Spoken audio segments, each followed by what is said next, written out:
Ngayong araw ng paggawa, makakapanayan po natin ang Trade Union Congress of the Philippines, TUCP.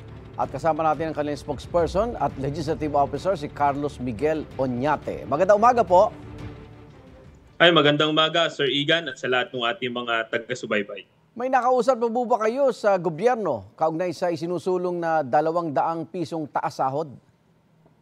Ito pong 200 peso wage hike ay final po una ng TUCP party list noong 2023. Ang Senado po ay nakapagpasa na ng 100 piso noong 2024 at yung House of Representatives naman po ay nakapagpasa na on second reading noong Pebrero this year at wala po ni isang congressman o congresswoman na kumontra po dun sa second reading. So wala pong objections. Opo. Kung kaya't kami po ay umaasa po dun sa commitment ng Kongreso na ito po ay ipapasa na magiging batas. Ngunit kami lang po ay nagtataka dahil 3 taon na po ang Marcos administration pero ni isa po na dialogue between the President at yung Philippine labor movement ay hindi po naganap. Kaya yan po ay isa sa aming panawagan sapagkat nananawagan kami sa ating Pangulo na i-certify as urgent itong 200 peso wage hike upang hindi lamang mapabilis kundi masiguro na ito po ay tuluyang magiging batas.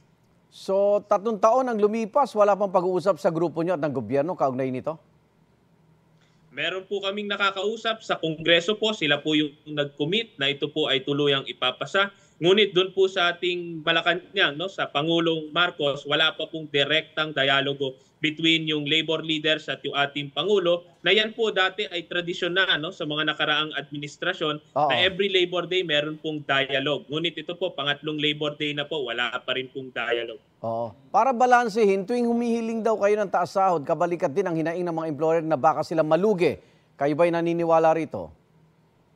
Ito po ay dumaan na sa 2 taon ng napakahabang deliberasyon sa Kongreso, sa Senado at sa House of Representatives. At ang una-una pong na-discover ay yung huli legislated wage increase noong 1989 na TUCP rin ang isa sa mga nagsulong, ay yun po ay 40% increase, hamak na mas malaki, pero wala pong naganap na malawakang inflation, unemployment at business closure. Pangalawa po, no, may pag-aaral yung Ipon Foundation na nagsasabi na ito pong 200 peso wage hike ay 9 to 15% lamang po nung kita ng ating mga employers. Yan man po ay maliit hanggang malaki, not to mention na may exemptions pa po dun sa maliliit na negosyante natin. Kung kaya't kami po ay naniniwala, hindi po ito usapin kung afford ng ating mga employers. Usapin po ito kung gugustuhin nila at kakayanin po nilang i-share yung kakarampot na portion ng kanilang kita para po sa kanilang mga manggagawa. Isa pang issue, baka magkatanggalan daw at hindi kayanin ng mga maliliit na negosyo. Ito ba'y panakot o katotohanan? Ay kadalasan po yan po ay panakot sapagkat every year po na meron pong umento sa sahod. Yan po yung lagi nilang binabanggit. Pero wala naman pong nagaganap na ganyan. In fact, no, number 1, sinasabi ko nga po, yung existing exemptions para po dun sa mga micro-enterprises, pati po yung mga barangay micro-enterprises, yan naman po ay existing. Ngayon po, kung hindi talaga kakayanin, may mga distress establishments, pwede pong mag-file for exemption sa ating National Wages and Productivity Commission. At kagaya nga po nung binanggit ko, ito po ay small portion lamang po nung kanilang kita. Mababawasan po yung kanilang tubo, pero hindi po mauubos yung kanilang kita. Kaya wala pong lugi na magaganap.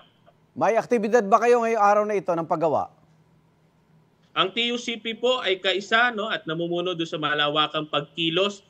Hindi lamang po dito sa Metro Manila kung saan susubukan po kasama yung National Wage Coalition, iba't ibang organisasyong manggagawa na magmamarcha po patungong Menjola. Ngunit yung pong mga major federations din, yung Associated Labor Unions, ALU, TUCP, ay magkakaroon din po ng pagkilos sa Cebu, meron din po sa Cagayan de Oro at sa Davao po. Lahat po ang panawagan ay yung 200 dagdag sahod ay isabatas na po at ang panawagan sa ating Pangulo, kausapin po kami mga manggagawa at i-certify as urgent po yung 200 peso wage hike bill.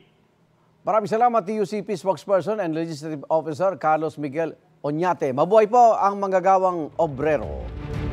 Maraming salamat din po at Happy Labor Day. Igan, mauna ka sa mga balita, mag-subscribe na sa GMA Integrated News sa YouTube para sa iba't ibang ulat sa ating bansa.